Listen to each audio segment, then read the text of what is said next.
मैंने रसखान जी की बात आपसे इसीलिए कही थी क्योंकि हम और आप तुलसी जी की महिमा तो बताते ही हैं, और आज हम और आप अगर तुलसी जी की माला पहनेंगे भी तो कितनी मालाएं पहनेंगे बताना जरा।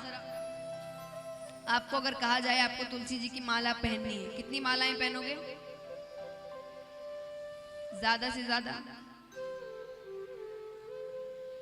2, उससे ज्यादा नहीं, ज्यादा से ज्यादा 2 मालाएं, है ना। रसखान जी अपने गले में 100 मालाएं पहनते थे। वो वृंदावन रहने आ गए थे तो वो इतनी मालाएं पहन के घूमते थे, तो वृंदावन के वासी फिर उनसे पूछते थे, वो कहते कि माला तो हम भी पहनते, 1 माला 2 माला, आप 100 मालाएं क्यों पहनते?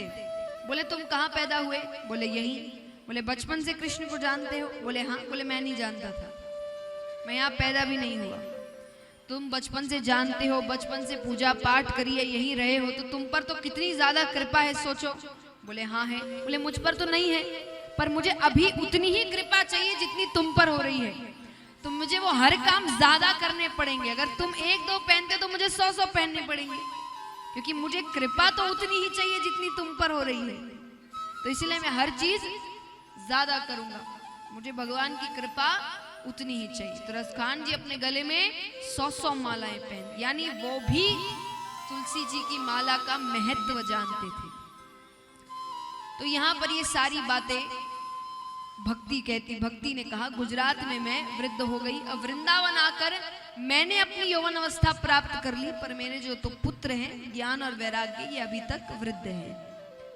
तो सनकादि ऋषियों ने नारद जी से कहा तो आपने उनको ठीक करने के लिए कुछ किया नहीं? बोले किया, मैंने कितने वेद उपनिषद ग्रंथ पुराण इसके इतने श्लोक कहे, पर जब तक कहता तब तक वो चेतन अवस्था में रहते, यानी उनको होश आ जाता, पर जैसे ही मैं चुप होता वो वापस बेहोश हो जाते। मुझे समझ नहीं आ रहा मैं क्या करूं। तब सनकादि ऋषियों ने कहा आप श्रीमद् भागवत कथा सप्ताह पारायण करिए। सप्ताह पारायण यानी 7 दिन की कथा, महीना पारायण भी होता है, 1 महीने की कथा। यानी सोचिए श्रीमद् भागवत में कितनी कथाएं हैं, 1 महीने तक की कथा हो सकती है, इतनी बातें हैं। पर क्योंकि ज्यादा समय नहीं है भक्तों के पास आजकल, इसलिए सप्ताह पारायण सबसे आसान और सरल तरीका होता है। उन्होंने कहा आप सप्ताह पारायण करिए। नारद जी ने कहा आपने कहा है तो आप ही कर दीजिए। तब सनकादि ऋषियों ने श्रीमद् भागवत कथा सप्ताह पारायण करी वहां पर, और 7वें दिन वहां पर साक्षात परम पिता परमेश्वर भगवान विष्णु प्रकट होते हैं। बोलिए विष्णु भगवान जी। ज्ञान और वैराग्य को उनकी यौवन अवस्था प्राप्त करते हैं।